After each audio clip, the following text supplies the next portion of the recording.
welcome to Tii Casa Knitting. In this video, I'm going to show you how to wind up a skein of yarn into a ball of yarn so you can easily knit from a ball of yarn.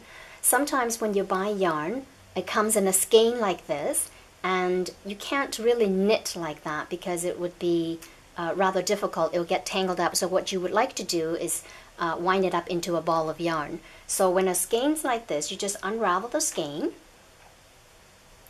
And you will see that there are ties on different parts of the skein, and you would have to cut that off. But before you cut it off, I would recommend that you put it on the swift. This is a swift which holds your yarn open for you, and then you will wind it up with a yarn winder. So the swift will open up to the width of the circumference of your skein. So sometimes the skein is smaller, so the circumference is smaller, but sometimes if it's a bigger skein, then you will get a wider circumference. And this will allow you to adjust to the width of the circumference of your skein.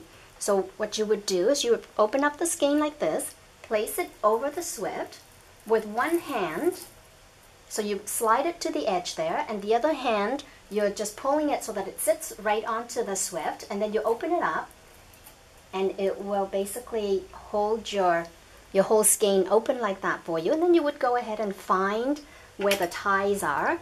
Sometimes there's only one tie. Sometimes you will find that there's more than one. You just have to spin it around and look for all the ties and cut them off. Oops. Once you've cut off all your ties, you would just find an end. It doesn't matter which end you decide to wind it up with, either this end or the other end. It's just a preference. So since this one here is dangling out, I'm just going to use this end. So you take an end, loosen that up just a tiny bit. You would then wrap it around the post of the yarn winder. So you just wrap it around a couple times, and you see this groove right in the center of the yarn winder. Just take the end and wedge it into that groove. Sometimes I like to knit pulling the yarn out from the center.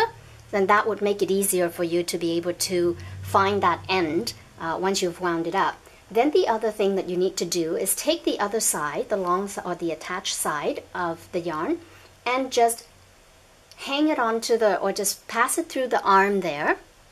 Just pass it through the arm and just hold on to it. And what I like to do is just hold the yarn just above these grooves of the swift, because it can easily get caught in there and then it will create a bit of a problem for you. So just hold it above the groove, and then you just go ahead and spin it. And as you spin, it will unwind your yarn for you.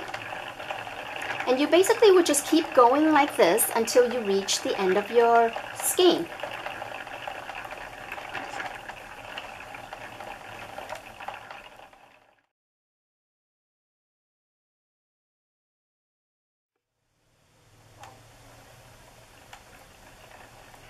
So as you continue to spin this, it will spin it into a ball of yarn for you, and you can see that it actually winds up really quickly. And if you are comfortable, you can go a little faster, or you could just go at your pace. But you can see that the skein winds up really quickly, and I'm coming to the end of the skein, and you're just going to go and keep spinning until it reaches the end of the yarn. And there is your ball of yarn, and you just close this umbrella swift down. It's out of your way. Now remember, I was saying earlier that there was a reason for me wedging that into that groove, because if you are a knitter who like to pull your yarn out from the center, what you would do is you would pull that out before you lift up your ball of yarn, otherwise you would lose the end. So you pull it out, and there you are, your beautiful ball of yarn ready for you to knit with.